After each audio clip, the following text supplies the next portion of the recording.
Assalamualaikum warahmatullahi wabarakatuh. Perkenalkan, nama saya Faizah Erica Andi Sabrina dari Prodi Biologi kelas A. Di sini saya akan mempresentasikan mengenai hukum bedah mayat untuk penelitian menurut pandangan Islam. Topik yang akan dibahas dalam judul kali ini yaitu 1. Pengertian bedah mayat, 2. Jenis-jenis dan tujuan bedah mayat, dan yang ketiga yaitu hukum bedah mayat dalam Islam.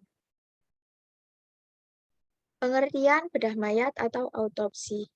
Secara etimologi, autopsi berasal dari bahasa Latin, autopsia yang bermakna pembedahan mayat.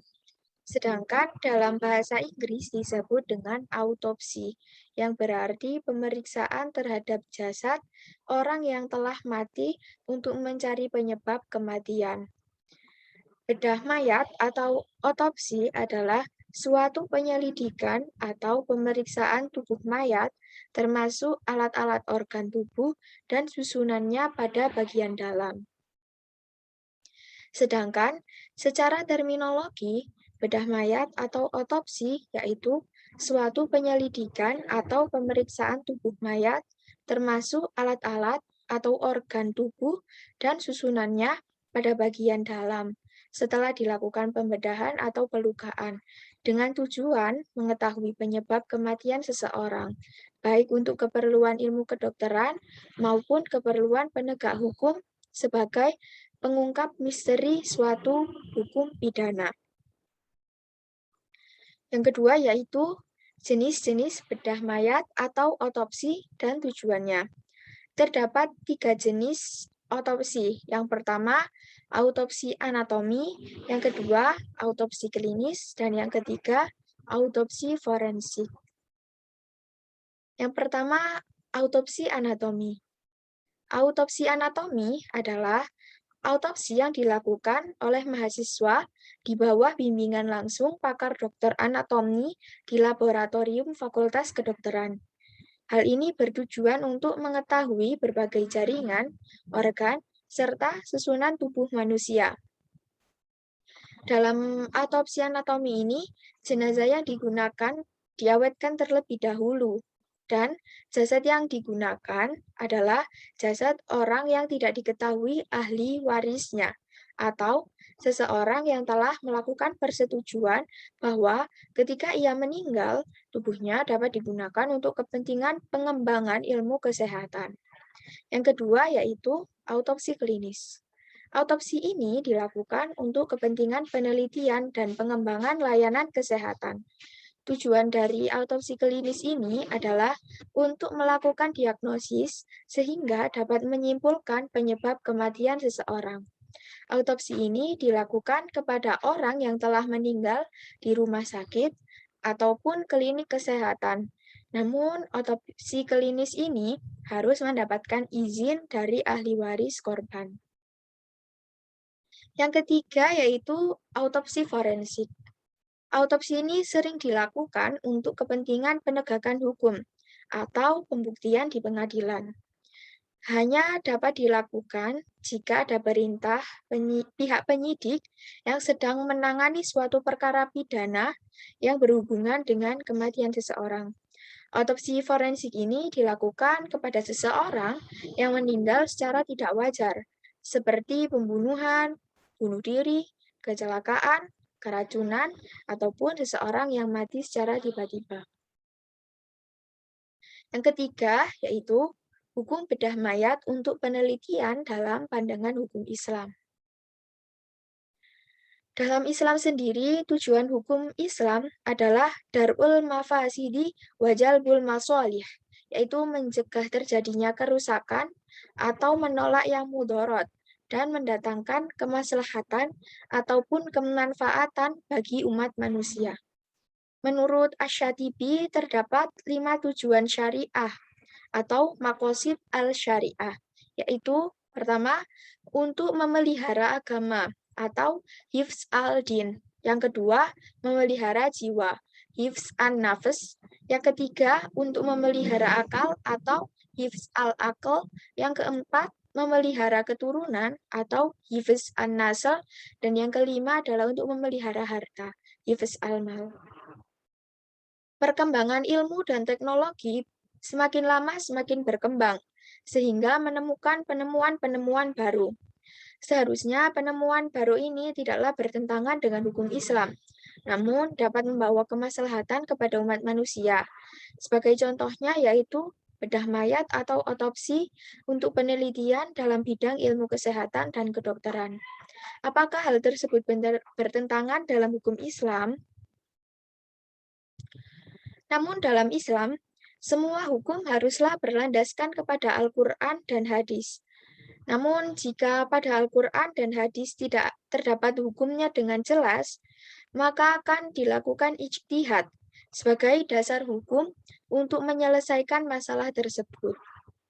Dalam Islam, seseorang mempunyai kewajiban untuk memuliakan manusia yang telah meninggal, karena manusia merupakan makhluk Allah Subhanahu wa Ta'ala yang paling sempurna dan mulia di antara makhluk Allah yang lain.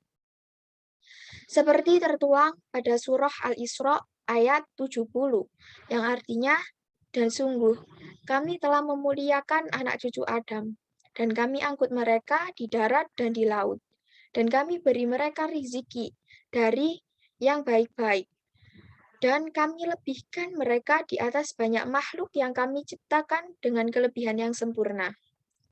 Dari ayat tersebut menjelaskan kemuliaan, kehormatan, dan keistimewaan kepada setiap manusia. Sehingga bila mana ketika manusia meninggal, maka harus dimuliakan sebagaimana mestinya. Menurut Sya'rawi, apabila seseorang melakukan tindakan dengan merusak atau tidak menghormati si mayit, maka Islam mengharamkan tindakan tersebut. Beliau juga mengungkapkan bahwa bedah mayat atau otopsi dilarang dalam Islam. Hal ini didasarkan pada hadis Nabi Muhammad SAW yang artinya sesungguhnya mematahkan tulang seorang mukmin yang telah menjadi mayat sama saja dengan mematahkan sewaktu masih hidup. Hadis riwayat Malik, Ibnu Majah, dan Abu Dawud. Berdasarkan hadis tersebut, manusia dilarang untuk menghina, menyakiti, merusak, atau tidak menghormati jasad yang tidak bernyawa karena tindakan tersebut dapat menyakiti mayat seperti saat ia hidup di dunia. Melakukan segala jenis otopsi atau bedah mayat pada hakikatnya telah menyiksa dan tidak menghormati jasad yang tidak bernyawa tersebut. Karena pada hadis tersebut disebutkan seperti mematahkan tulangnya ketika masih hidup. Terdapat beberapa pendapat mazhab dari Imam Ahmad bin Hambal, Imam Syafi'i, Imam Malik, dan Imam Hanafi. Yang pertama, Imam Ahmad bin Hambal berpendapat bahwa ibu hamil yang meninggal perutnya tidak boleh dibedah, kecuali jika janin dalam perutnya tersebut masih hidup. Sedangkan Imam Syafi'i menukilkan bahwa ibu hamil yang meninggal dunia serta janinnya masih hidup, maka boleh dibedah perutnya untuk mengeluarkan bayinya. Hal ini sama hukumnya dengan apabila terdapat mayat dan di dalamnya ada benda berharga, maka mayat tersebut boleh dibedah untuk mengeluarkan bendanya. Sedangkan Imam Malik berpendapat bahwa jika terdapat mayat dan di dalam perutnya ada benda berharga, maka mayat tersebut boleh dibedah. Namun, jika terdapat ibu hamil meninggal, maka perutnya boleh dibedah meskipun janin dalam perutnya diperkirakan masih hidup. Sedangkan Imam Hanafi sendiri berpendapat sebaliknya. Jika janin yang diperkirakan tersebut masih hidup, maka perutnya wajib untuk dibedah untuk mengeluarkan janin tersebut.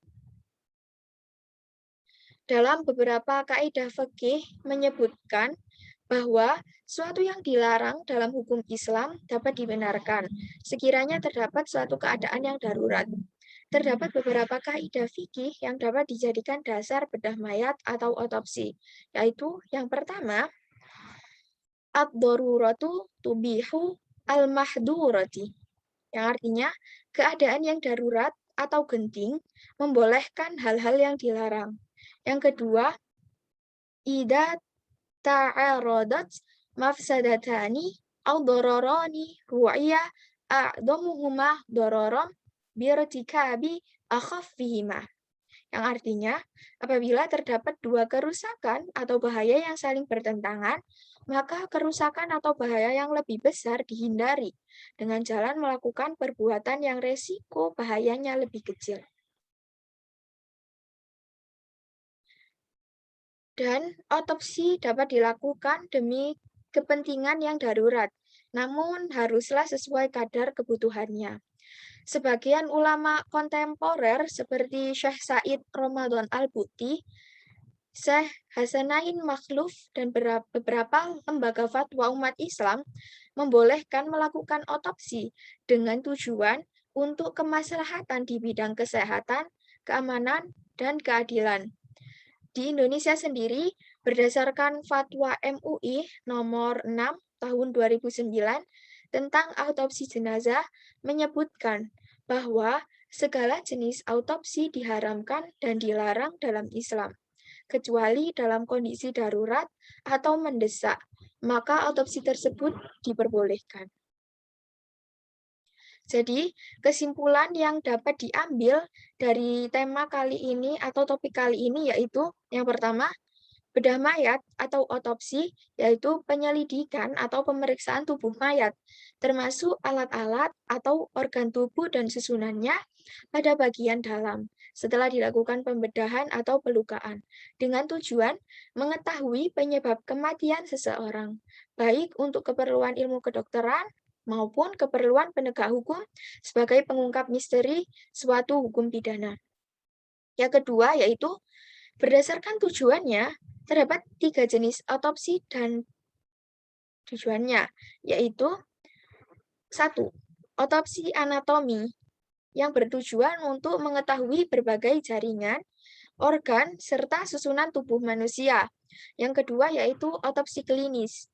Otopsi ini bertujuan untuk melakukan diagnosis sehingga dapat menyimpulkan penyebab kematian seseorang. Dan yang ketiga yaitu otopsi forensik yang bertujuan untuk kepentingan penegak hukum atau pembuktian di pengadilan. Dan kesimpulan yang ketiga yaitu hukum asal bedah mayat atau otopsi adalah haram karena mayat atau jenazah haruslah tetap dimuliakan sebagaimana mestinya. Tetapi bisa jadi menjadi mubah ataupun boleh jika memang bisa membawa kemaslahatan bagi manusia dengan digunakan untuk ilmu kedokteran ataupun pengetahuan. Terima kasih. Kurang lebihnya saya mohon maaf. Wassalamualaikum warahmatullahi wabarakatuh.